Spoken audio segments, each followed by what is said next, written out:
Peace to the gods. You're listening to Hindsight Radio.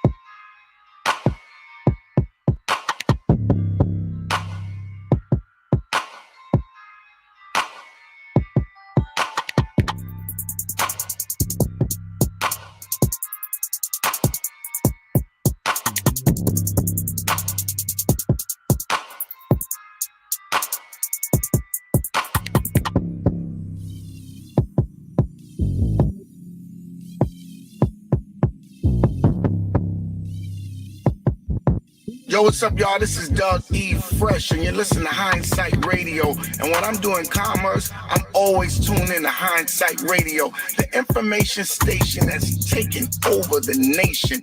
Always Hindsight. Aight? Peace to the gods. You're listening to Hindsight Radio. This is Hindsight Radio. I represent it. The information station changing the nation.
Peace, everybody. Thanks for tuning in to another episode of the Truth Tuesday show with your host, Hakeem L, here on Hindsight Radio, the information station changing the nation.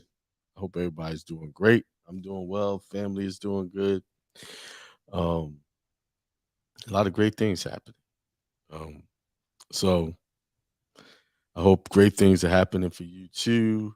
I've been hearing a lot of great things from different people, how their New Year ritual is coming uh, true, is coming to reality. They put it out there and they are receiving all of the things that they put on that paper New Year's Eve and burned it at the stroke of midnight. So hopefully you guys can share it with us the next time we do it, uh, next New Year's. It has become a family tradition for us to do this every year. Um, Tonight I'm going to talk about what are the IRS requirements for churches, and I'm going to read that. I've read a little bit of it at the seminar. I read of it, read went through it thoroughly last night with the members in the class, and I'm going to go through it briefly on here tonight, just so everybody can have this information.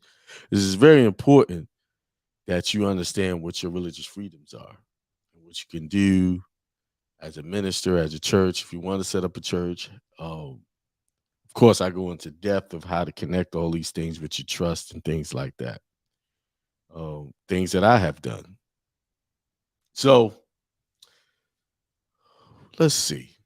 Let me take a swig of my infused water. I kind of make my own little, put some mint leaves, and some basil leaves in my water, and I drink it. So I'm gonna take a swig of this tonight. I had it in the refrigerator. Let it get a little cold.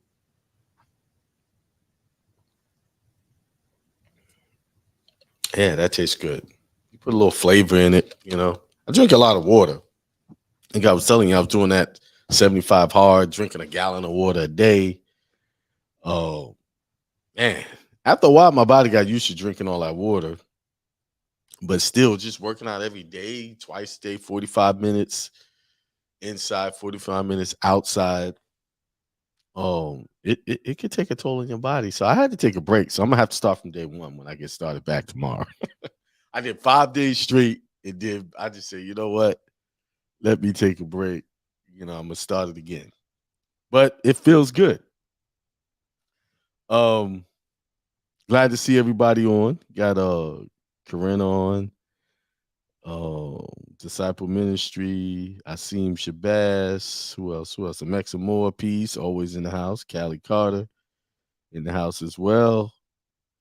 A little light tonight. Maybe people still working. I don't know. Um I was thinking about something to talk about, but no, I'm gonna go right in on this topic of the churches. I'm gonna go right in. I'm gonna share the screen, and again, if you have questions or comments, 563-999-3615. I got everything working now where I can actually take the calls. For some reason, it was muting out, so that's been resolved. We're good. So let me just answer this question though. It says I sent a request for a copy of my certified passport documents in June 2021. I called them back in October and they told me they are still working on it. Should I call them again? Yes, I would definitely call them again. It won't hurt. What's taking so long to send you your certified documents? that's that's uh that's way too long. Um so somebody said Tracy Jackson look for their email. I told y'all I don't know what your email is going to be about, but a lot of times people be trying to get consultations in emails. Oh, I don't do consultation by emails. Oh, you can always schedule a consultation at KeenL.com. It's very easy and affordable. Um, it's very hard to answer questions email. You answer one question, then another one comes. I get annoyed. I don't have that type of patience. And you can't get a complete thought out in an email. Not me, at least, because I'm not a typer. So don't expect too much from me with emails like that. If you want special treatment, you want time for and every now and then I'll pick up the phone and I'll take a call here and there, and then people are so engrossed in what they want, they don't think, today's my show day. and a lot of times I just want to keep my mind on the show. But I'll take a call here and there. But emails are not my thing. And I don't do too much answering them if it looks like it's a consultation. I won't do that. If you want a time, you can go on my site, you schedule it, $75 for 30 minutes. And it's a Zoom call where you can show me documents, talk about documents, and all of that. So 563-999-3615. You can also do it for free right here. Right here. Call in and talk to me right here on Blog Talk. But the only thing is, it ain't gonna be a private call. You're gonna have to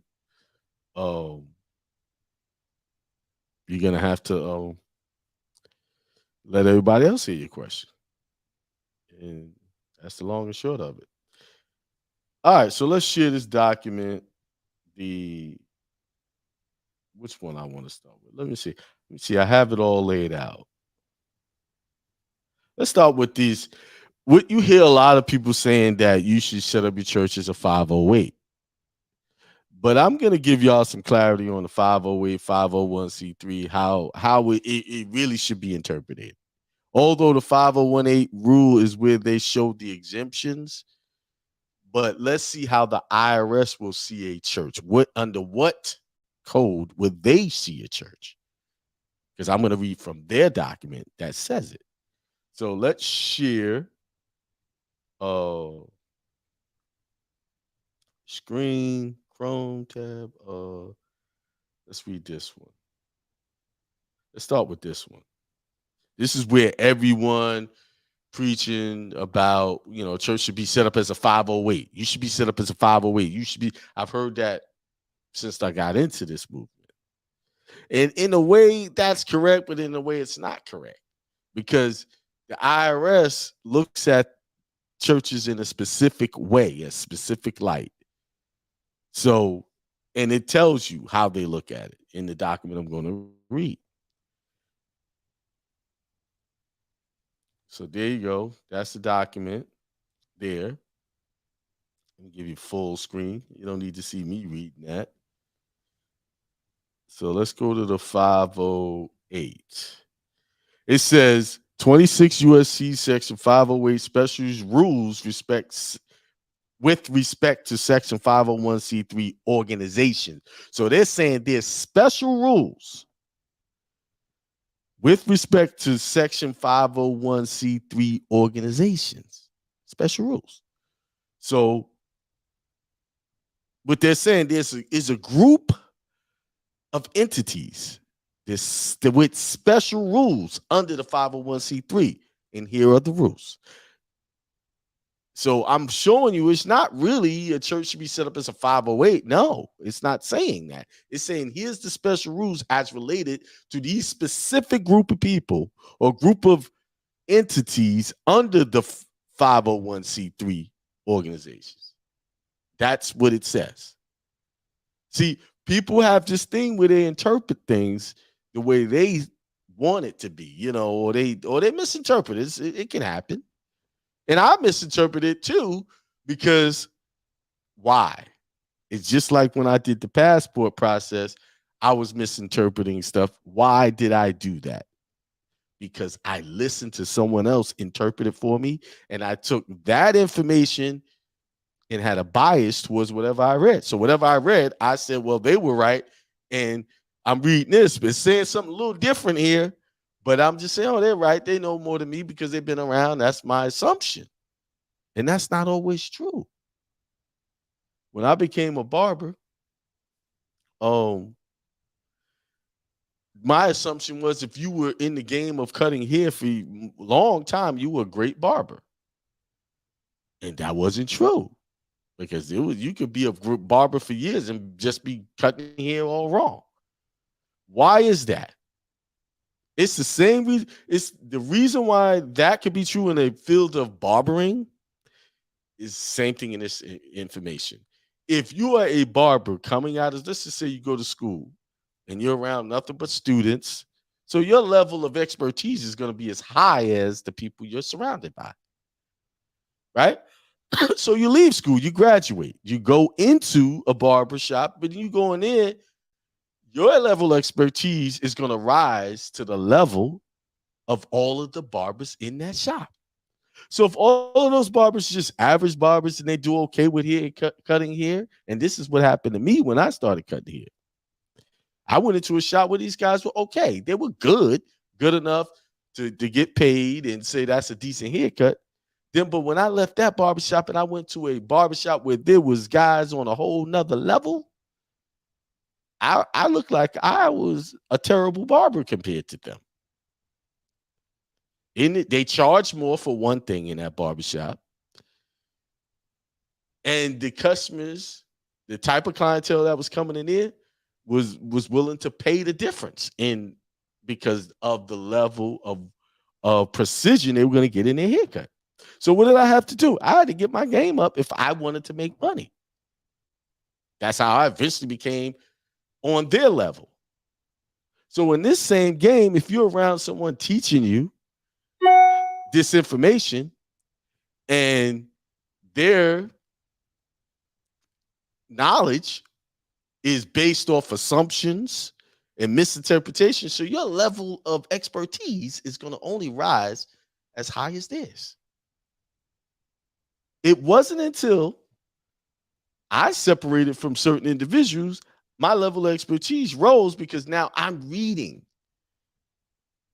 If y'all know from years ago, there was a passport webinar. It was called the Super Injunction that was done back in 2016, January 2016.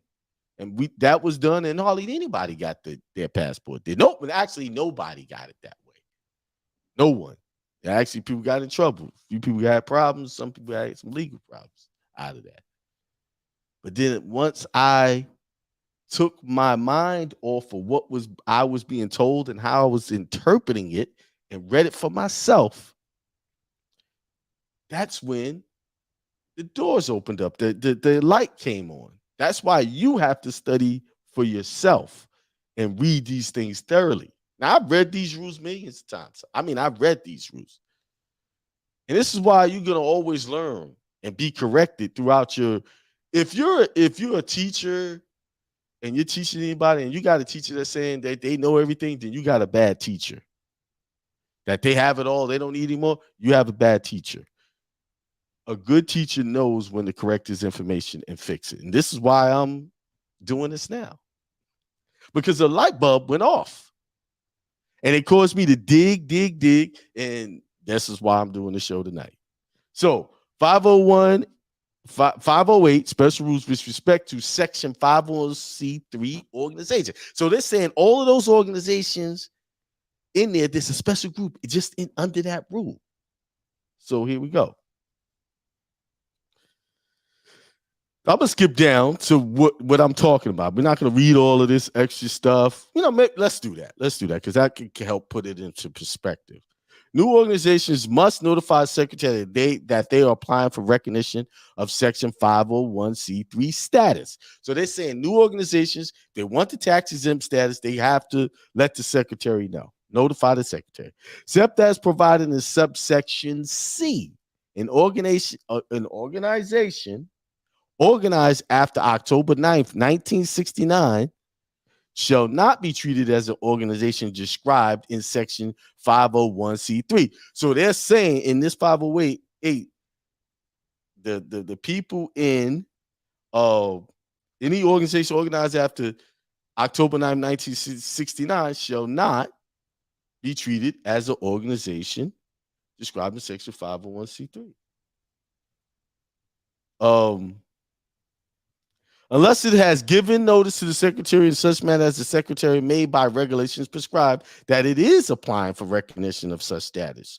So these specific organizations may not be treated by like that, but they can have the option if they want to give notice. That's basically what number one is saying.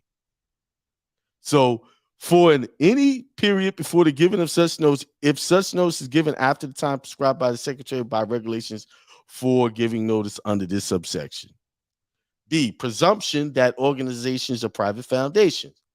Except as provided in subsection C, any organization, including an organization in existence on October 9th, 1969, which is described in section 501c3, and which does not notify the secretary at such time, and in such matter as the secretary made by regulations prescribed that it is not a private foundation, shall be presumed to be a private foundation. Now, this is very powerful statement in here.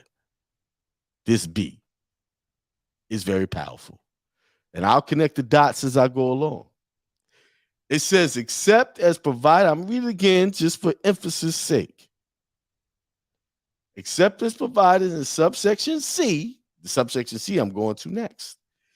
Any organization, including an organization in existence on October 9th, 1969, which is described in section 501c3, and which does not notify the secretary at such time and in such manner as the secretary made by regulations prescribed that it is not a private foundation, shall be presumed to be a private foundation. So what it's saying is any organization that doesn't give them notice or fill out their forms is going to be presumed to be a private foundation. That's basically what it just said. If you don't tell them that it is not a private foundation, it shall be presumed to be a private foundation. So basically what it's saying, you fill out their paperwork, you're taking yourself out of the private into the public. So any organization, I'm talking organizations right now, but I'm going to get a little more specific in a few minutes. C, exceptions. Mandatory exceptions, subsection A and B shall not apply to excuse me, take a little water.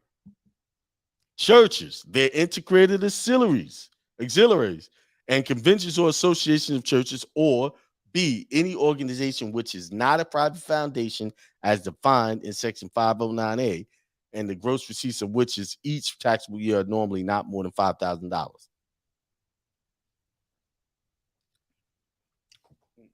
of the leaves got me. Excuse me. So it's saying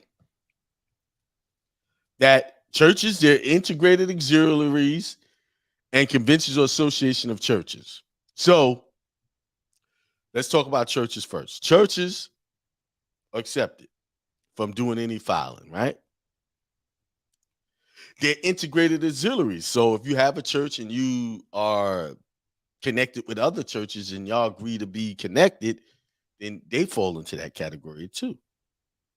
Or you have offshoots of your church. So, and conventions or associations of churches. So that's why I was talking about association of churches.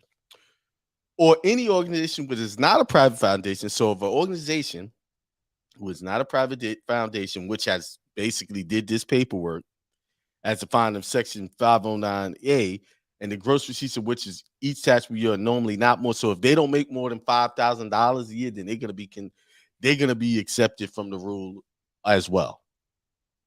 Now, let's go to the 501 code.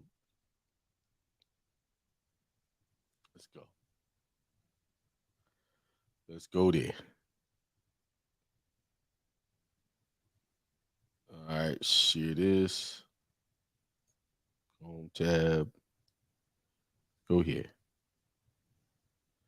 So this is 26 U.S.C. Section 501, exemption from tax on corporations, certain trusts, etc. Blah, blah, blah. So it's saying, A, exemptions from taxation. Organizations described in subsection C or D which is right here. This is what they talk about the C1A stuff. Or section 401A shall be exempt from taxation under this subtitle unless such exemption is denied under section 502 or 503. So if they apply, they get denied, they're not exempt. An organization exempt from taxation under section A shall be subject to tax to the extent provided in parts 2, 3, and 4. Is that 4, 2, 3, and how did you know? Is that 6 of this subchapter, but notwithstanding 2, 3, and 6, I'm not good with Roman numerals, of this subchapter, shall be considered an organization exempt from income tax for the purpose of any law which refers to organizations exempt from income taxes. List of exempt organizations. The following organizations are referred to in subsection A. 1. Any corporation organized under Act of Congress, which is an instrumentality of the United States, but only if such corporation A is exempt from federal income taxes. 1. Under such act as amended and supplemented before July 18th, 1984, or 2. Under the title without regard to any provisions of law which is not contained in this title and which is not contained in the Revenue Act, or B is described in section 1. So it's saying all of these organizations, of course, you don't see churches in here at all. They're not listed in here in any way, right? And they using the word organization. You have to be pay attention to these words they're using as well. So let me give you all these links before I move on to the actual document I want to read. Give you all these links in the chat. There you go. So y'all can study this for yourself.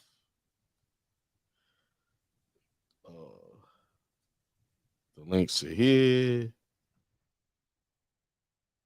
Here we go. Here we go. All right, so let's go back to sharing the screen again. Stop that. Share. This publication is publication 1828. And it's all about 501c3 tax guide for churches and religious organizations. This is the guide. Let's blow this sucker up. Blow it up. I gave y'all the link. Y'all can have this. I pretty much read all of this today. Just about all of it. Yes, almost 40 pages of it. That's what I was doing from this morning. It says Congress has enacted special tax laws that apply to churches, religious organizations, and ministers in recognition of their unique status in American society and their rights guaranteed by the First Amendment of the Constitution of the United States. Churches and religious organizations are generally exempt from income tax and receive other favorable treatment under the tax law. However, certain income of a church or religious organization may be subject to tax, such as income from an unrelated business. So what it's saying, if a church is operating and then it creates another business that's unrelated to what their main function is, then that business can be taxable. But if that business wants to donate all of its profits to the church, then, hint, let's keep going. The Internal Revenue Service offers this quick reference guide of federal tax law and procedures for churches and religious organizations to help them voluntarily comply with tax rules. Did y'all see that? Voluntarily comply with tax rules. Very, very, they said it. It's a voluntary action. You're volunteering when you apply for 501c3 status.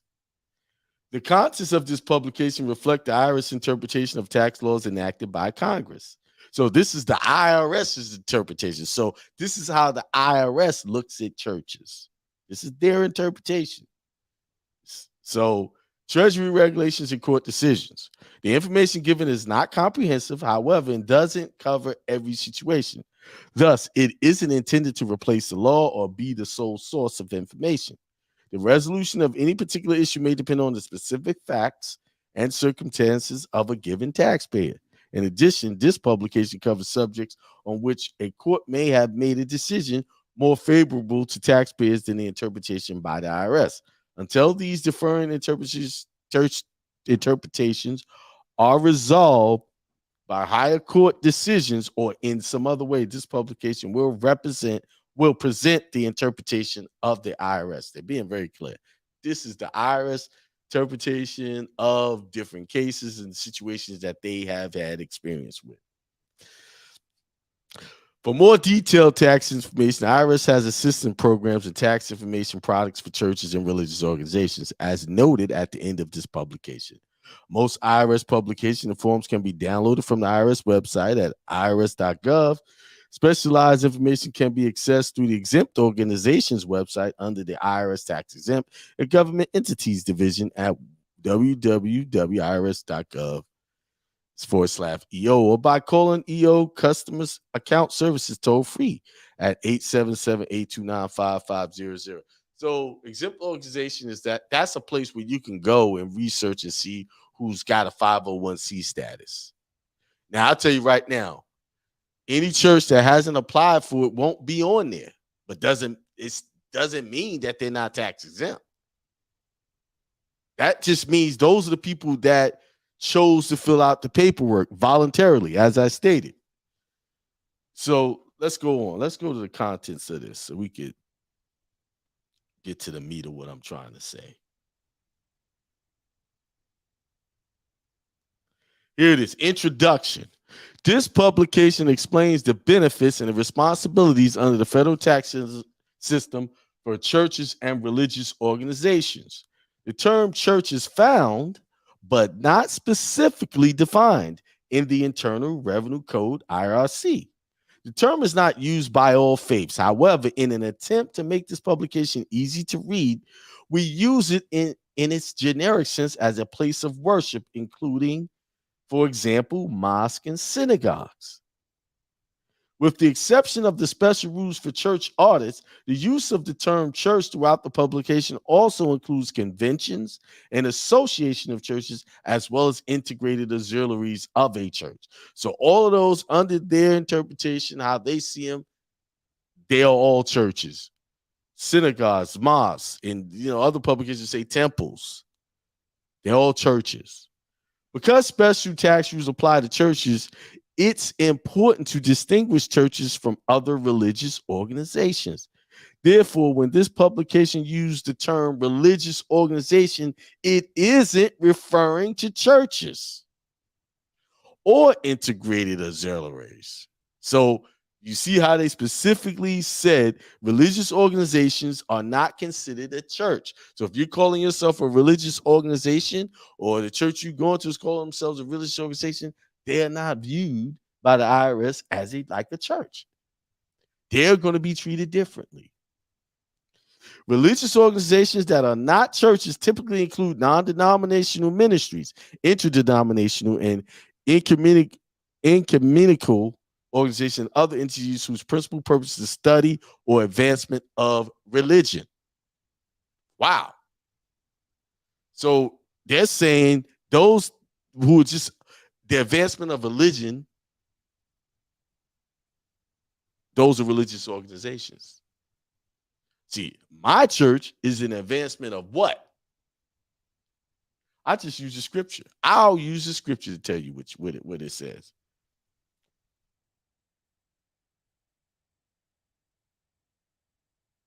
Me, here it is. I'm going to get the scripture out right now. Oh, I didn't even know if I was going to read the scripture today, but it forced me. John 4:24 says, God is a spirit, and they that worship him must worship him in spirit and in truth. You can't worship God in any other way but that. And even the government recognizes that. If you're in a religious organization that is an advancement of religious ideology, you are going to be viewed as a religious organization. It's an advancement of religion, not of spirituality. Okay? That's why they go, these governmental entities don't like it when you going into spirituality. They try to shut it down. They don't give it the views because that's where you're exempt. All right. They just told you. A church is not the advancement of religion. I know you got a lot of people saying I'm going to church, and no, you're going to a religious organization because they're in the advancement of their religion. But of course, they put non-denominational ministries, anything that is study or advancement of religion. Churches and religious organizations may be legally organized in a variety of ways under state law, such as unincorporated association. Wow, that's another big one. Nonprofit corporations, souls, and charitable trusts. Like the Jehovah's Witnesses organization, who runs them, Watch Out Tracts Bible Society, is a nonprofit corporation. That's how they're set up. Corporation soul and charitable trust. So a charitable trust is on the level with churches? Oh, so a church can be set up as a charitable trust. A church can be set up as a corporation soul. A church can be set up as a nonprofit corporation. A church can also be set up as an unincorporated association. These are all of the ways they said a church could be set up. But the key takeaway is you must be advancing spirituality. See, like Reverend Ike was a church, a true church, because he was advancing spiritual knowledge, esoteric meanings of the scriptures, not religious ideology. Certain terms used throughout the publication, church, integrated auxiliary of church, minister, and IRC 501c3 are defined in the glossary. So they have a glossary. Let's click the glossary. This is the glossary. Glossary, church. Certain characteristics are generally attributed to churches. These attributes of a church have been developed by the IRS and by court decisions. They include distinct legal existence, recognized creed and form of worship, the definite and distinct ecclesiastical government. So your church need to have a government. Formal code of doctrine and discipline, district religious history, distinct religious history, membership not associated with any other church or denomination, organization of ordained ministers selected after completing prescribed courses of study, literature of its own, established places of worship, regular congregations, regular religious services, Sunday schools for religious instruction for young, and schools for the preparation for its ministers. The IRS generally uses a combination of these characteristics together with other facts and circumstances to determine whether an organization is considered a church for federal tax purposes. So basically, all you got to do is take, a few of these and make them happen. You have a church. That's it. Organization gets you some ordained ministers, which I showed my members in the group how to do it. And in there, I showed them how all of these other people were ordained ministers, like the dude, Dr. Strange, that the main actor, he's an ordained minister. What's the other guy who's an ordained minister? Let me pull it up. I'm not giving y'all the link, so I'm gonna give the link to my members. The members got it.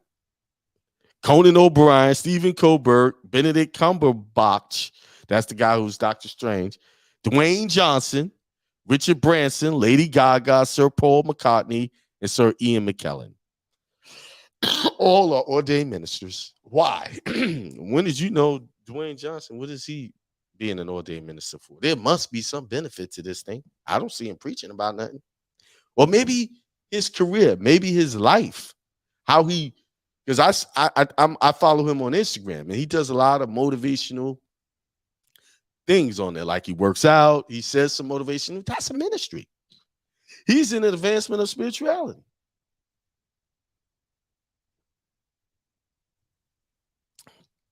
Wow. All of these famous people that are ordained ministers are doing this. I don't know. I don't know of them having an established church anywhere. So when people, I remember when I first brought this out, people were laughing. Whoa, using the Bible or using religion, they're making the church. They laughed about it. But I see these very well-known people are doing the same thing I'm telling y'all to do. The same thing. All right, let's go back to the top. Where was I? All right. That's all about record keeping, blah. We're not gonna read 40 pages. Just let y'all know. We're not doing that. Hang on, let me just do this. Boom. And that was the introduction. I hit the glossary. Tax exempt status. Churches and religious organizations, like many other charity organizations, qualify exemption from federal income tax under IRC section 501c3 and are not generally eligible to receive tax deductible contributions, and are generally eligible to receive tax deductible contributions. So what they're saying, if you give to a church, you are eligible to get a tax deductible write-off. To qualify for tax exempt status, the organization must meet the following requirements, covered in greater detail throughout this publication. The organization must be organized and operate exclusively for religious, educational, scientific. Isn't that interesting? Scientific. So scientists, being science, the field of science is a church as well, or religious. Could be a religious organization too, or other charitable purposes. Net earners may not inure to the benefit of any private individual or shareholder. No substantial part of its activity may be attempting to influence legislation. The organization may not intervene in political campaigns, and the organization purposes and activities may not be illegal or violate fundamental public policy. Recognition of tax exempt status. Churches that meet the requirements of IRC section 501c3, let me read it again. Churches that meet the requirements of IRC section 501c3 are automatically considered tax exempt and are not required to apply for and obtain recognition tax exempt status from the IRS. Stop right there. So is it really a 508 organization, or is it just a private organization or a church recognized to be tax exempt under what? It just said it, 501c3. They're just not required to file any forms to be recognized as such. This is what this is saying. 508 is just a rule that makes them accepted from this rule, the following requirements only.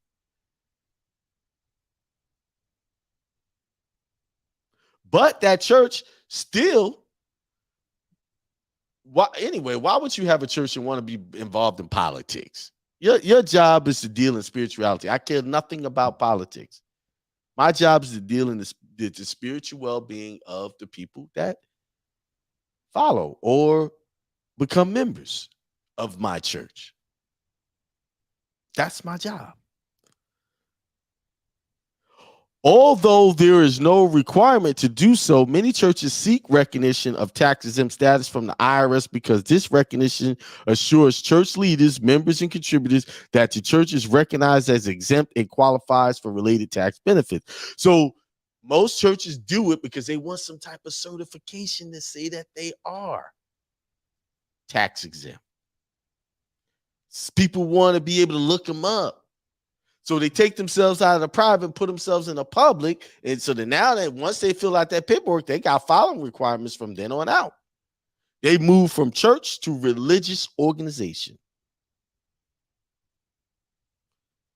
Once they do that, they change their whole title. For example, contributors to a church that has been recognized as tax exempt would know their contributions generally are tax deductible. But I just read here that churches that meet the requirements of IRS Section 501c3 are automatically considered tax exempt. They don't have to fill out anything. So long as they calling themselves a church or temple, mosque, and behaving in a way that these entities work, they don't have to do anything. Although there is no requirement to do so, let me go. Church exemption through a central parent organization. A church with a parent organization may wish to contact the parent to see if it has a group ruling. If the parent holds a group ruling, then the IRS may already recognize the church as tax exempt under the group exemption process. The parent organization becomes the holder of a group ruling that identifies other affiliated churches or other affiliated organizations. A church is recognized as tax exempt if it is included in a list provided by the parent organization. If the church or other affiliated organization is included on the list, it doesn't need to take further action to obtain recognition of tax exempt status. So that parent organization got to just put them on the list. This, if I have a church, oh, that's part of he's on my list. He's tax exempt too. An organization that isn't covered under a group ruling should contact this parent organization to see if it's eligible to be included in the parent's application for the group ruling. For general information on the group exemption process, see publication 4573. You should read that. Good. Now it talks about religious organizations. Very brief. Really, unlike churches, religious organizations that wish to be tax exempt generally must apply to the IRS for tax exempt status unless their gross receipts do not normally exceed $5,000 annually. That goes to say, we're talking about those private people that go and fill out the paperwork and let the secretary know their intention to be tax exempt and want to be a religious organization. If they don't go over $5,000 annually, they don't have to file anything. But if they do, they got to file. They have to give obeisance. They have to give notice to their daddy. Okay? No, let me change that. To their God. That's what they got to do. Okay? So I hope I cleared that up. Churches are still viewed by the IRS like a 501c3 without all of the requirements that the other organizations have. They are generally left alone. They are private. That's why I read that part about private organizations. Private. When you fill out the paperwork, you take yourself out of the public, from the private to the public. So there's no filing requirements. Nothing. I'm a church. All right. I hope that helped. I hope. Let's see what the comments are saying. Yeah, Tracy Jackson, I got that email that you sent me about the whole. I'm still thinking about that. I've given that some thought. Let's see.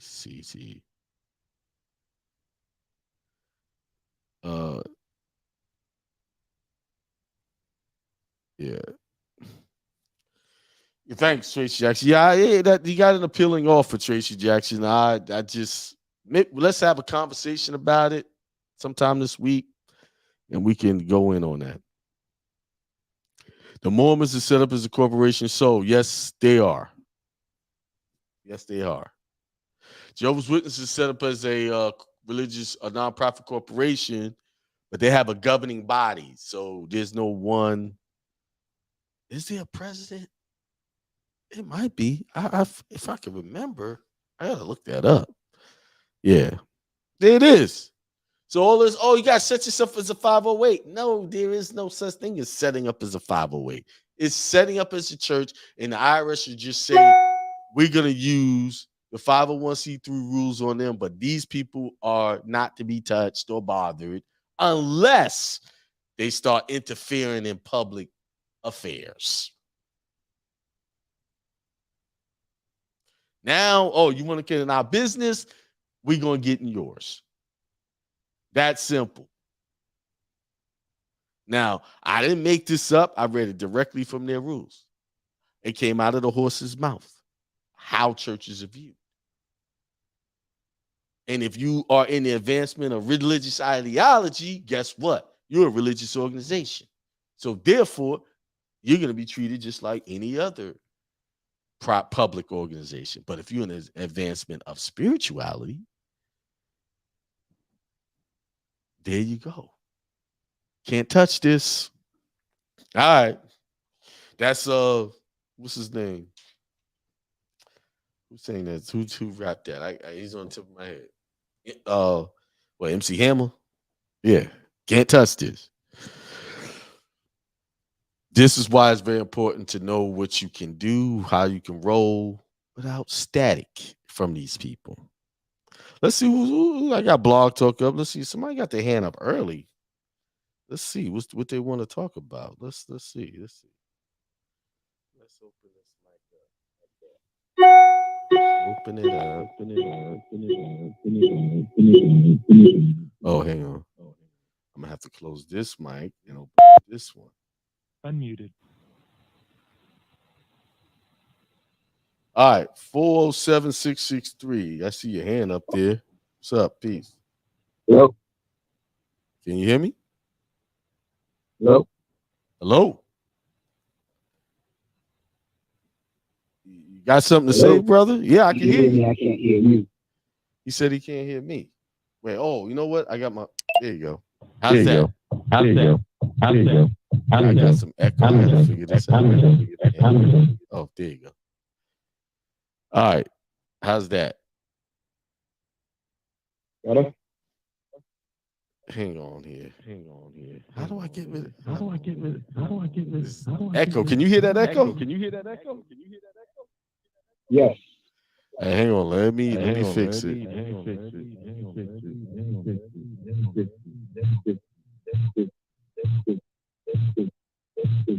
All right, how's that? Nope, still got the echo. Still echo. All right, how's that there? That's much better. That's much better. I had to figure out to mute that mic. All right. Let me make sure everybody on StreamYard can hear me. Can y'all hear me over here? Am I loud and clear on StreamYard?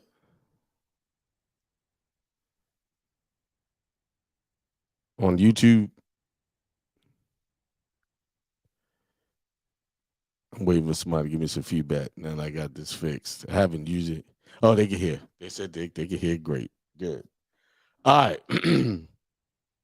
All right, what you had to say, brother? What you wanted to share with us?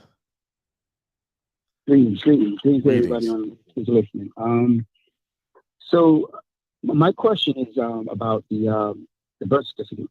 Now, we weren't even talking about no birth certificate tonight. I know. I'm a newbie. I just started listening to you guys, and it's very intriguing. So okay, I heard about the authentication and things like that, and I'm interested in getting that done. But I want to know about how me and myself as a Trinidadian who got a citizenship here in the U.S. Just the US. Authenticate the citizen certificate. But you really don't need that. That's it. You really don't need it. You don't need that. Because you can authenticate your Trinidadian birth certificate. You can, but it's really not necessary in your case. Because you don't have a birth certificate created here. Now, when you come to your citizenship, they created a bond off of that. You can authenticate that. Gotcha. But when you read that oath, when you read that oath on the when you took your oath to become a citizen, you really was saying it's a United States of America. It didn't say U.S. citizen in the oath. Gotcha. So yeah. But in the USCIS, it says authentication. So in there, it says I can't authenticate it. I just need to make an appointment. Yeah, so you can authenticate it. Yes, that's possible. Yeah. So but for the purpose of clearing up your nationality, you don't need it because your nationality is always going to be Trinidadian. What I would tell you to do Okay. is go get your. You got a passport, or you did you apply for a U.S.? I do. I got both. Okay, here's the deal. But I got. Go Uh-huh. go apply for a passport again, but do it the correct way, and make sure you claim your Gotcha. Trinidadian nationality on with your For the explanatory U.S. statement. passport? Yeah, because when you filled it out, you did it as a Really? U.S. citizen. You didn't do it as a national. Gotcha. Yes, I that's the see. part that you need to focus on. That right there. The birth certificate Okay. is not an issue. Why? Because you were born in Trinidad. You're always going to be a Trinidadian. Right. That they can't take that away Gotcha. from you. That's the land you come from. Understood. So what Right. you want to focus on is making sure that your status is correctly seen here in USA. Not as a US citizen, but Ah, as a national. American I national. see. You see what I'm saying? And that's Yes. the key. So I have a passport webinar to show you how to do that. Okay. Yeah. Yeah. All right. Sweet. And I've So helped a lot of people from Jamaica, Africa. Not let me not say Africa. From like Ghana. Let me name specific places. Ghana, right. from different countries When you say have done Africa, this. as far, right, as far as I could say Africa, you said Africa, it could be from anywhere, so it doesn't really Dude, matter. Africa is You not covered saying it. it. That's not a nationality. African ain't a nationality.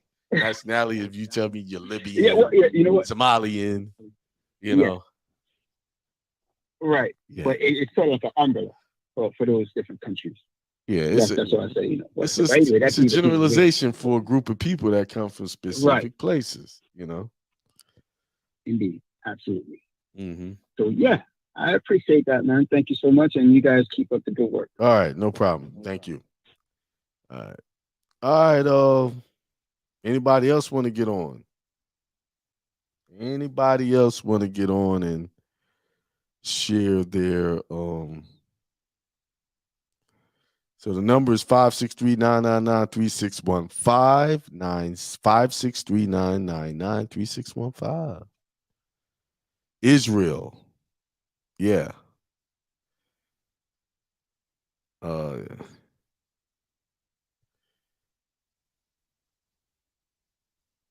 Let's see. We got a lot of good people on. You got Son of the True King, Tracy Jackman. Yeah, I like to keep it simple, man. It's yes, this information is really not that complicated. What made it complicated? A lot of people came in and threw a lot of stuff out there and added all these extras. Like, for instance, the hot topic is 1099, discharge. And discharge is always a hot topic for new people into this game. The old heads be like, man, we tried all that mess, and all it did was become problems. It looked like it worked, and then they kicked it back. And that's what you got. You got a slew of people on YouTube creating channels for discharge and doing accepting for value, taking a coupon and making it a check. This stuff is so old. It's so old. You know what? That's the other thing. Before I get into this, let me make sure nobody got their hand up because this may take a while.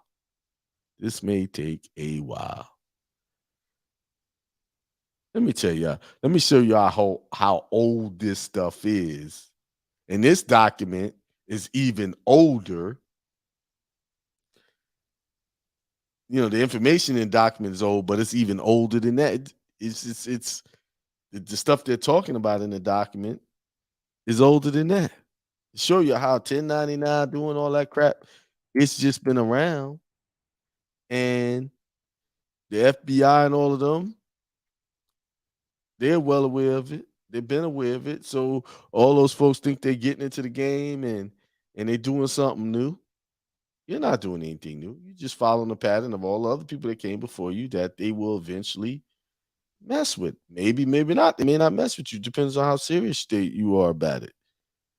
Here it is. Let me find this thing. Here it is. This is a document that's been passed around. And this is from November 2010. I read this years ago, right? It says the Federal Bureau of Investigation, Sovereign Citizens, and Introduction for Law Enforcement. This is what they give law enforcement or were giving. They got updated stuff out there now. And it says ideology. Then it tells you indicators, steps taken to declare sovereignty, fraudulent uses of fraudulent financial schemes, steps to free money from straw man, using the straw man to satisfy debt. This isn't that what 1099, all that other stuff is talking about? This all tactics for targeting government and financial officials, liens. This is a couple who was talking about this. Yeah, if they don't do it, we're gonna put a lien on them. They're you know what's sad? The couple I'm talking about, I think they're really good people, but just misguided. How are you gonna put a lien or just put a lien on somebody and think that you're gonna be able to enforce that? How are you gonna do that? Just the logic of that always escaped me. Like, okay, you put a lien, now what? You know, and you talking about people who got guns, got the power of law enforcement behind them. You're doing this. What do you think they're going to do? You strike, they're going to strike. People better read the rules of war. What is that war? The Art of War. They need to read that. Because obviously, none of these people understand those war tactics. All of these, everything you're dealing with is a war tactic. Psychological warfare, spiritual warfare, physical warfare, but the most warfare you're dealing with right now is psychological, mental manipulation. That's the warfare. And they've been waging that war on you since the day you came out of the womb. By what? Compulsory education and religious ideology and political ideology. All of those are tactics of war and conquer. Why? You don't have to pick up a weapon to destroy a people. All you have to do is give them misinformation. Do not educate them properly. Educate them to be dependent. You have just conquered the people before they even get started. How were you conquered? How were your parents conquered? Your grandma? They were conquered just simply by education. Telling you, get up every day, go to school, get a good education so you can get a good job and retire on a pension. That was what I was hearing. Now it's a little different. It's 401ks now.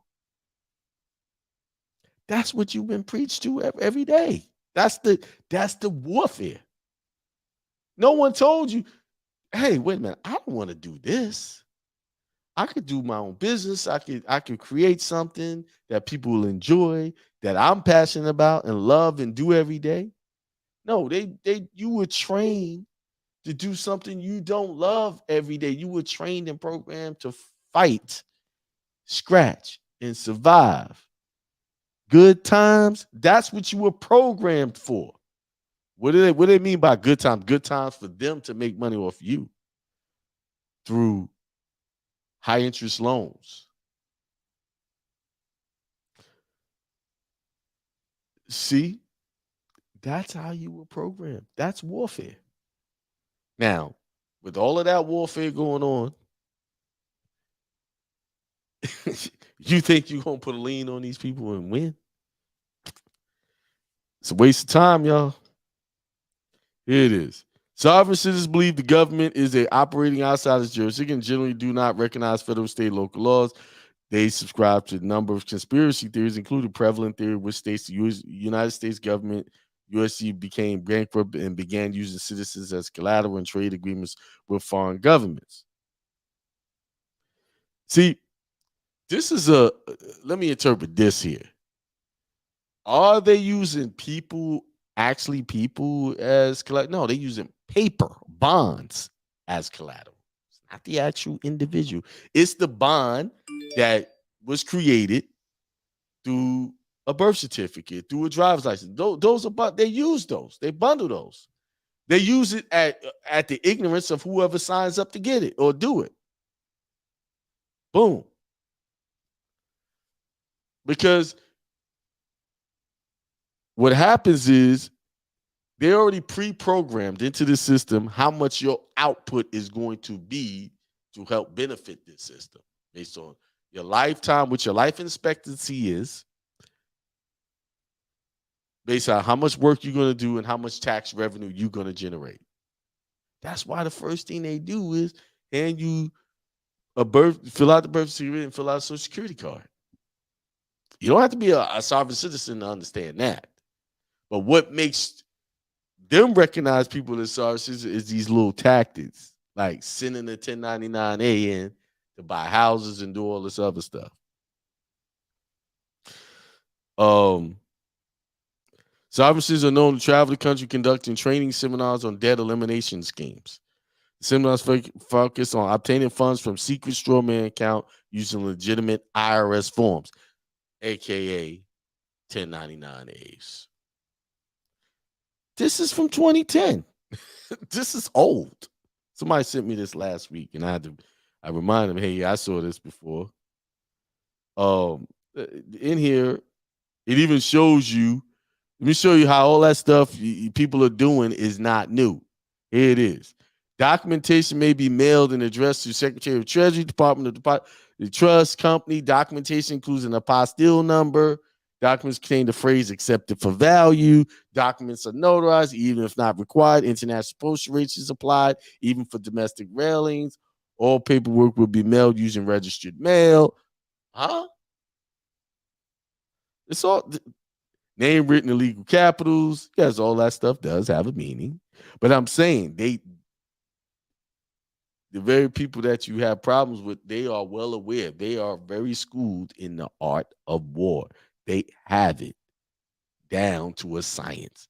And most of the people jumping into this don't have it to a science. This is why I stay on the spiritual tip. All I'm doing is promoting spiritual well-being, prosperity, peace, and good health. That's what I'm promoting.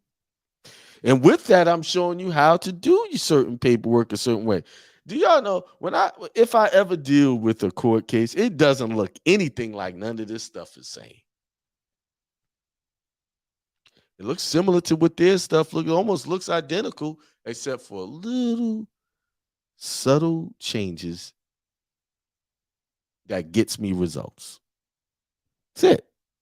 None of that extra nonsense. And you know why none of that extra? Because I tried it that way. I listened to people telling me to do it that way, and I did it, and I got my ass handed to me in court. And I had to go and rethink it and say, what was wrong? Is it me? Is it the system? And it was me. It was me accepting their interpretation of the rules. So I said, well, okay, let me go read the rules for myself. And I'm reading these rules. It's all kind of information in these rules that can assist me in being successful. One of the biggest rules is whenever I go to court and there's a lawyer on the side, he can't testify the facts. He need to have a bona fide witness, in which most cases out there, especially in debt collection cases, they don't have a witness. Not a true witness. They'll have some bogus affidavit in there talking about, well, I looked at my computer screen and I saw this debt in this name. That's not a fact. Because most people don't understand the rules of evidence and what an affidavit is supposed to look like and who is qualified as not being hearsay and all of that stuff, they lose. I don't have to talk about whether I owe anybody. All I have to talk about is who is here trying to bring this action. Is this the true party interest over here? Like, who's talking about me? I don't know you. I never saw you in my life. So why are you saying I did all these things? Why are you slandering my name without facts? It's that simple. It's very simple. All that extra stuff is not necessary. You don't have to answer complaints with 20 pages, 10 pages, a couple of pages, boom, boom, boom, hit them, boom, boom, boom, boom. There's a brother I've been helping for what? It's been a year, over a year. been kind of guiding them through it. He's still whipping they behind. He think because it's dragging out, sometimes people think because it drags out that they're losing. No, it's not. You're not losing. If you're still in that fight, they still trying to go back and forth. That means they ain't got what they need to get you. Because if they could just roll over you, remember what I said about the art of war? They got the power. They would, but they can't. Because he's in a position, because if they do, they would have to egregiously go against him, and then the Supreme Court is going to automatically overturn it. Yeah, this is a company that came after the brother. They won through a summary judgment. He did a motion to void judgment because he attacked exactly what I said. This is not evidence. And even though you may default, may not even show up to court, the judge still is supposed to have that attorney present evidence that supports his claim, and then it rules in his favor as a default judgment. They can't just automatically give them a fault judgment. I watched in a court where right before I was coming up there, a lawyer sat there and talked about this woman, how much she owed these people, this and that, and the judge gave him his win off that. Now, that very woman that didn't show up to court can go back and do a motion to vacate that judgment due to the fact that there was no facts really in the case. She only listened to the testimony of a lawyer who cannot testify and supported that judgment. See, this is the little stuff, little big stuff that the courts don't want you to know, or lawyers don't want you to know. Your power. That you can go back and overturn all of those default judgments because it was a lawyer who told the judge that you did all of that. That's not facts, and you could overturn it just on that. This is how this brother got out of his thing. They rewinded it all the way back. And even the judge actually said, because they tried to get a summary judgment, said, well, this doesn't meet the standard of summary judgment because, yeah, they put in the affidavit, but the affidavit just is somebody talking about some facts, something they saw on a computer screen. That does not say that he actually had a loan. And the judge specifically said this. They haven't produced any contracts with his signature on it, or anybody to even substantiate that he'd signed the contract. So, no, you can't have your summary judgment. The reason why she gave him that, because he raised the issue to them. He just dealt with that. Listen, none of this is evidence that you can rule upon. That's fact. I am not a lawyer. I am a spiritual advisor. That's what I do. And part of my spiritual advising is talking about things like court. Just to put that out there. Now, he was like, well, what should I do? I said, dude, listen to what the judge says. She just told you basically won. And she's making them come with some real discovery, which they haven't even presented yet. Well, they haven't given me my discovery. It's over 30 days. I said, they're not giving it to you because they can't get it. What they're going to probably do is go bye-bye quietly in the night and just let the case just fade out. That's how that works. They're probably going to just leave it alone. So, man, this is costing us too much to chase this down. Most of these transactions that you guys are getting involved with is done online. And let me help you understand something. Without someone, third party, an uninterested party standing there saying that they saw you click these buttons and do all that, there's no real proof there, baby. Now, they could, if you really want to push it, they can go get bank statements and follow a pattern of behavior, and they could use, and the judge could say, well, it's more than likely you did this because you were paying this bill through this bank account, this, that, and the other, and all that. That's it's not a slam dunk. But they got to go get a subpoena to get that. And you can fight a subpoena and say, no, I oppose that. They got to get judge, got to sign up for them, but bank is just not going to give them those records. If they even have them. But this is the little thing I was trying to find in here where they were talking about because they in here somewhere they mentioned oh they got IDs. This is somebody's ID that they made. Um, let's see. This is where they talking about the accounts. I'm trying to see in here. They mentioned the 1099.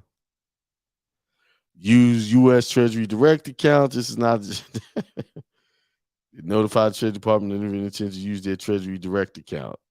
That's another thing. That was a couple of years ago. They were on that one. There's the UCC forms. They got everything here. Accepted for value, bond for discharge debt, all this stuff. After payment of tender. None of this stuff is new. For the fiduciary paperwork. Everything's in here. Oh, this is just the putting the in addition, mortgage officers are known to engage in other forms of white collar crime, including money laundering. I don't know how they do that, but liens, true bills and bounties. I'm trying to find.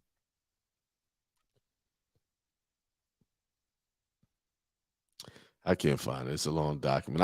I gave you. I don't know. This is a PDF. You could just look for this title. This thing, and look it up, and it'll tell you. So there it is.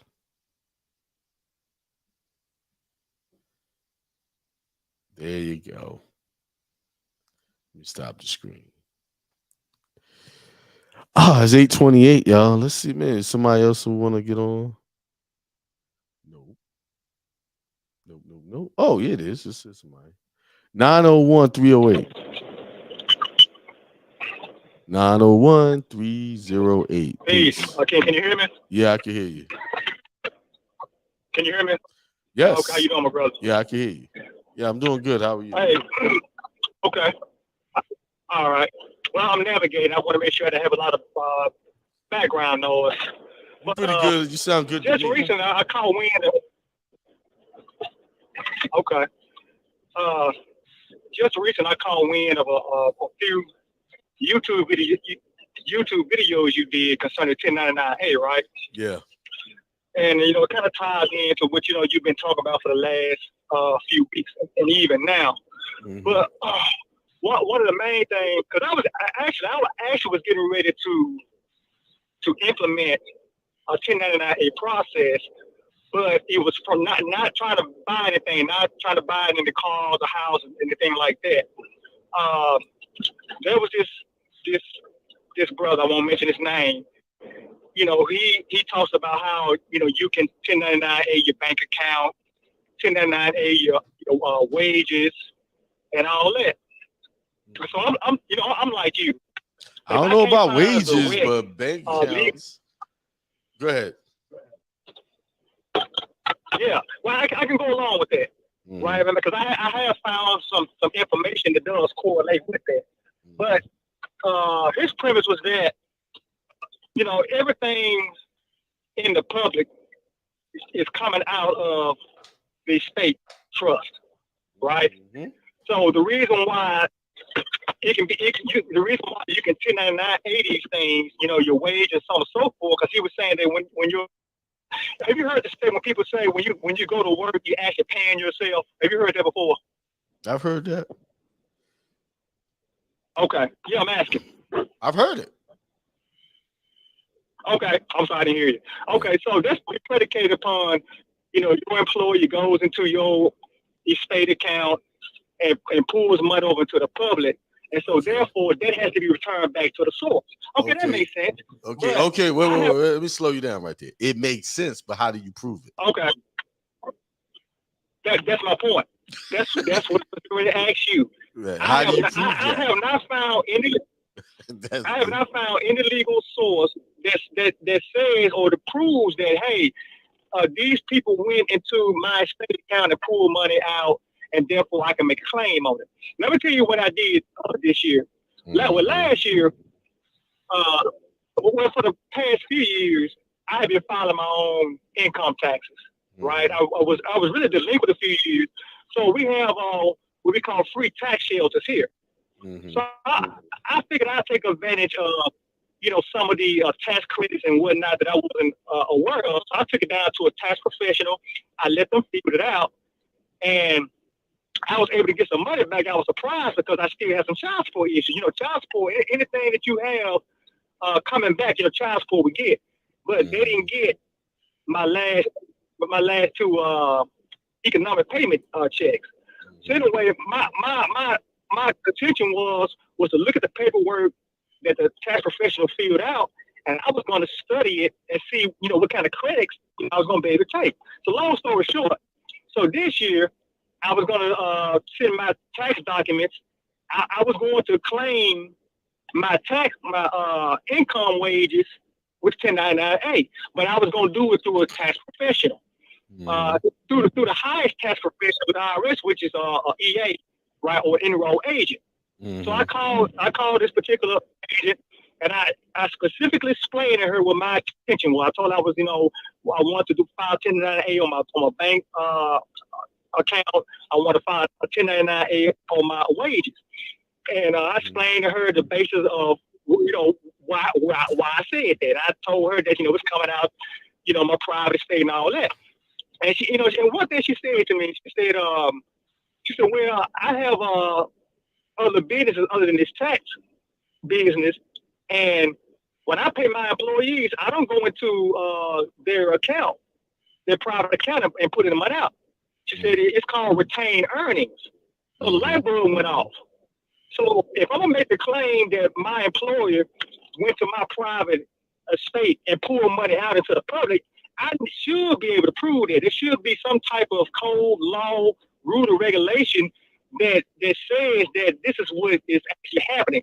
I haven't been able to find it, even though there are people who keep saying, everything's coming out of your estate, everything's coming out of your estate, which may be true. Here's the thing.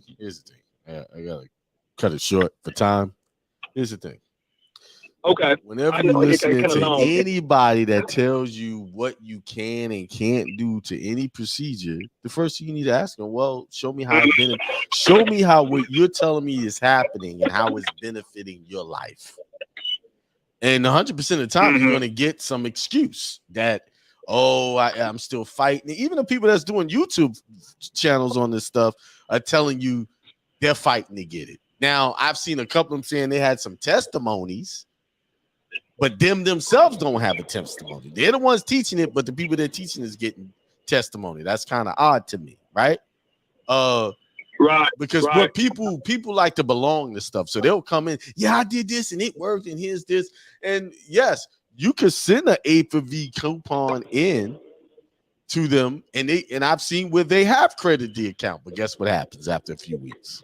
Once they realize that it's a piece of garbage, they put it back in. Because when you give especially with a credit card, if you send something, they are supposed to credit your account, right? If they don't, and you're disputing it, the rules say we got to credit the account until we figure out what's going on. Once we figure out that it's not good, then we come back and say, yeah, good. We're going to put this back on your account. You owe us. That's what happens. See, people are sending stuff. Oh, I got it credited. Look, boom. Hey, ha. And that's the part they're showing on the screen. But they're not going to show you 2, 3, 4 weeks down the line that it got kicked back. No one's going to come back and take that credit. Right. You see what I'm saying? Now, when it comes to bank accounts, there is a way to recoup your deposits. But you can't do it. You got to do that back end on the tax return, like your trust account, 1041. Do a 1041 tax return. There's a way to do that. Right. That's legitimate. Right. I agree with that. But it is not. And here's the thing. It's not an overnight process. And I've actually seen that happen. I mean, I got physical evidence of that. That is true.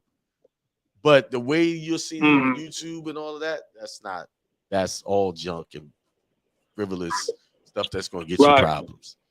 It's a legitimate way to do. Right. I know that for far as rules. I know that.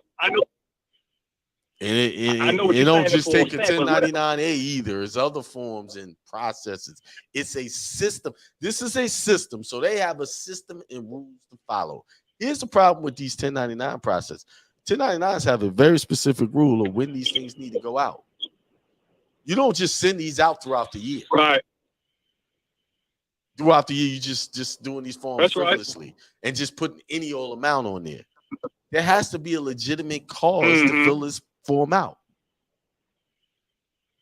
Mm-hmm. So when people say they can walk into That's a true. dealership and get a car and do all this stuff and all this other stuff, and I've heard it for the 7-8 years. I've heard people talk about this over and over again. Not one person has produced evidence. And someone asked me, well, prove it doesn't work. Right. I got proof. All of the people that's been trying it ain't showing no proof. That's my proof. As much as this stuff been taught. You know what? Yeah.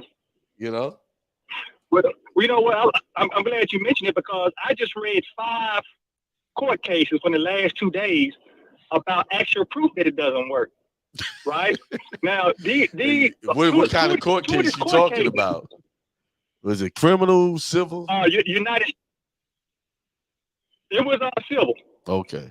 When the people sued to try to get it to work. But here's my point. Yeah. Right. Here's my point. One of the court cases, it was filed from the inspector of the Treasury against an enrolled agent, which is one of the highest certifications you can give it to IRS. Right. So this particular lady, she was filing these 1099s for people. And so which people are doing now. Filed for, yeah, go ahead. Right, exactly. But my point is this: when you read the actual court case, it spells out everything that they're doing that relates to the 1099 OID and the 1099A, and the reason why it was frivolous, and it all lines up to what you've been talking about. Because they're not following the rules. Some cases, right. Exactly. Yeah. Exactly. They're not pulling up the 1099A instructions and reading it. They're not looking and studying the form. They're not studying publication 1212. You got to read these things to actually know how it applies.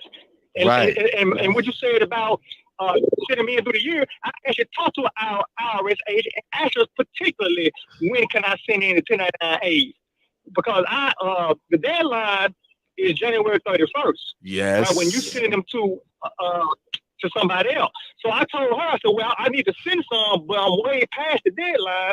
And I asked her, can I still send it in? She said, well, for this year, you can't send it in because it's too late. But for previous years, you can send them in any time. I said, cool, that's all I need to know, because that's what I'm trying to do anyway. I wanted to go back some previous years. And yeah, but got 3-year window. She didn't tell you this part, though. She didn't tell you this part. What's that? That they can penalize you up to $565,000 for late filings of those 1099s. They may or may not. They have the option. And I asked about that. Yeah.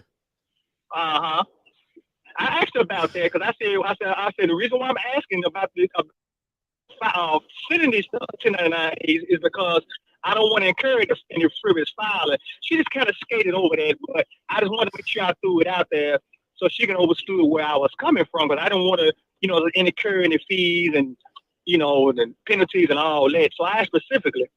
But another interesting thing too that I didn't mention when I talked to this tax professional, she told me that she was an ex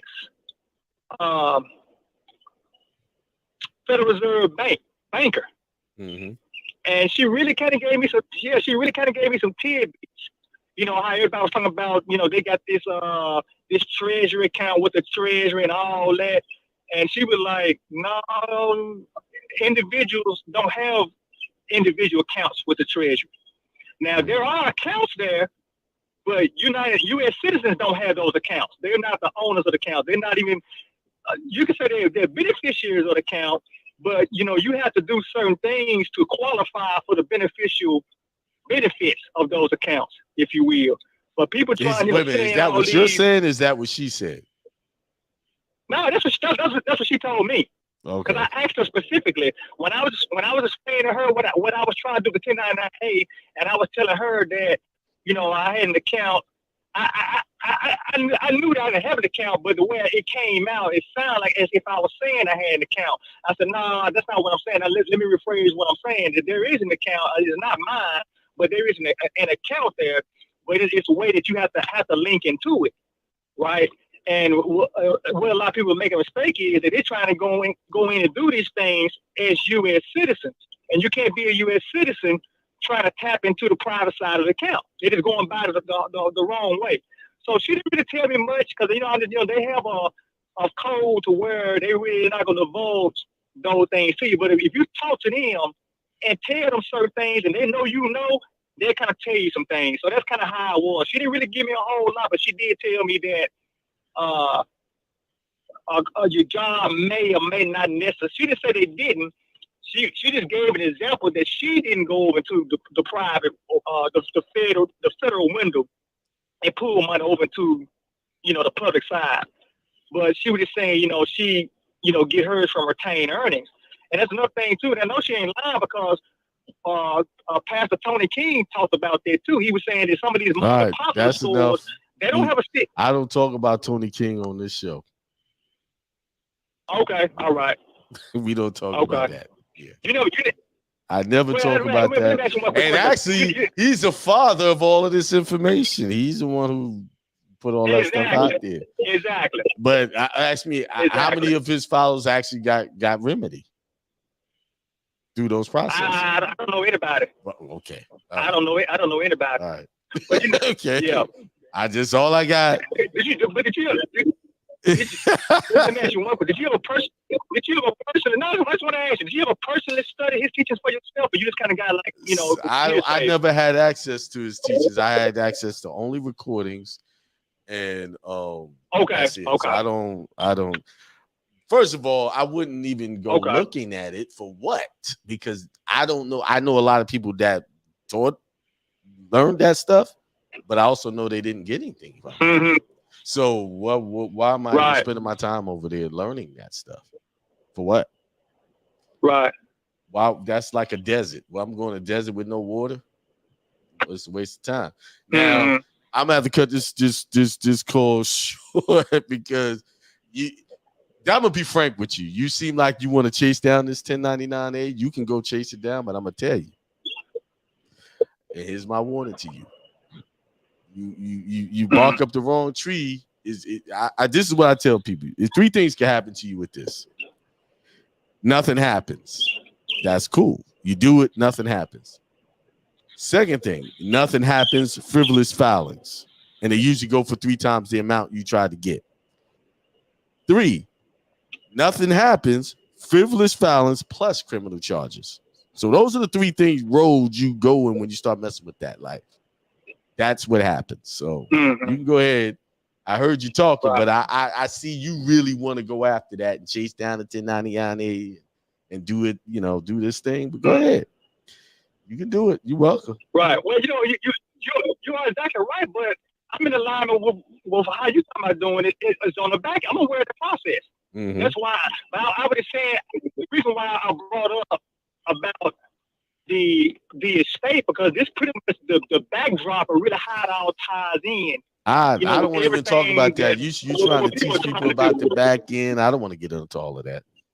The reason why I don't really talk about that stuff on this show because it strikes up the greed in people. And I'm not into dealing with greedy people. It brings the low level people who just want something for nothing. And that's not what I'm not interested in associating with anyone with that mentality. That's why I don't even go into that. Where I talk about stuff like that, and I don't even talk about it in my class. People ask me about how to do this with 1099. I say no. Go to the person who does that. That's their job. He handles that. He knows how to do that correctly. He's been doing it for years with no problem. That's his field. I don't even I introduce people to the right source that handles that. So, all right, brother. Thanks for your time. I got to move on. It's getting late. It's 8:45. I got to get off this phone. All right, man. Peace. Good talking with you. All right, brother. All right, peace. All right, you too. All right, yeah, y'all go ahead and mess with them. People, they will joke. It's always, this stuff does get you interested in following this thing. It got me interested. But here's my thing. Let me just do my business and live prosperous through my spiritual teachings. That's all I need. God will provide. The Lord will provide. I don't have to do any trickery and fancy paperwork to make it happen. I don't have to do that. And guess what? With all of that, I don't have to be stressed about it. Whether it's going to work, did I do it right? Did it? I don't have to deal with all of that. Is there a way to do these 1099s? Yes. As a business, businesses use 1099 forms all the time. The correct way. That's why they're able to get their money back.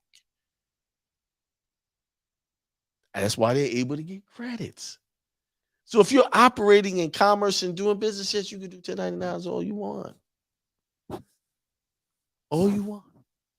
But people are coming from just regular W-2 employees trying to do these 1099s. And the one thing he is correct, the U.S. citizens can't touch that because in the Articles of Confederation, it says paupers and vagabonds are accepted from any type of sovereignty.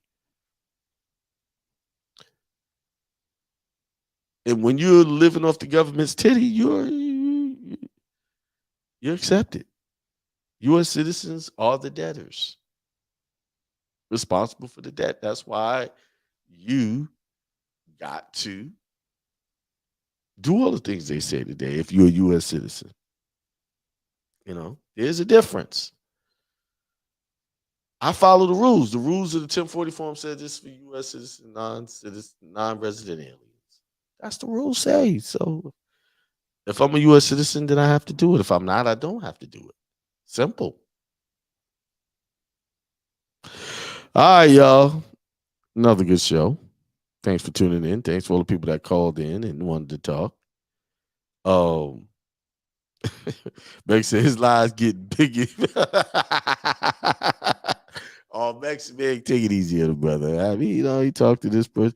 And so, people, they want to, he talked to this and this one said this and that. I don't know whether that's true or not. I'm kind of on the fence with that at Maxim. Because I've heard that same scenario before. I have, I have cut off a lot of my edges. I used to just go in, And I've heard that same. Oh yeah, I know somebody in Federal Treasury. They used to be this, and they said this and that, and that's the way they kind of get you hooked into the conversation and say all that stuff.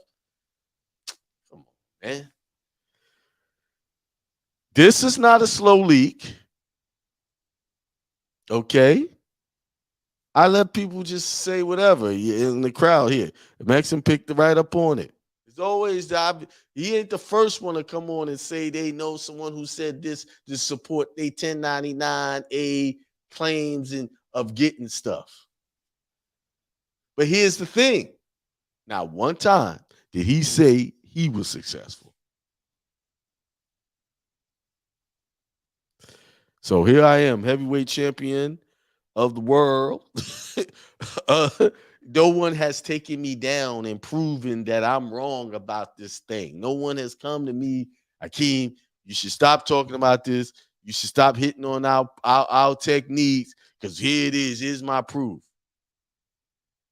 Brother on the video was showing bills. The bill was about $4,000 that's supposed to have took this check. He did show the credit on the screen, blah, blah, blah.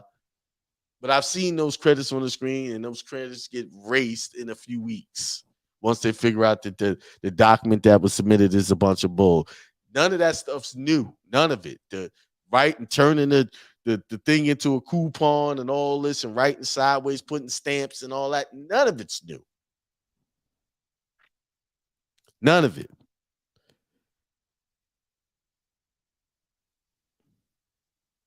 You see? None of it's true. All right. Well, with that being said, thanks everybody for tuning into the show. Look forward to seeing you. I might do another show throughout the week like I did last week. Make it happen. Remember, donations are always welcome. There it is across the screen. $ like email to the ministry. And with that being said, peace.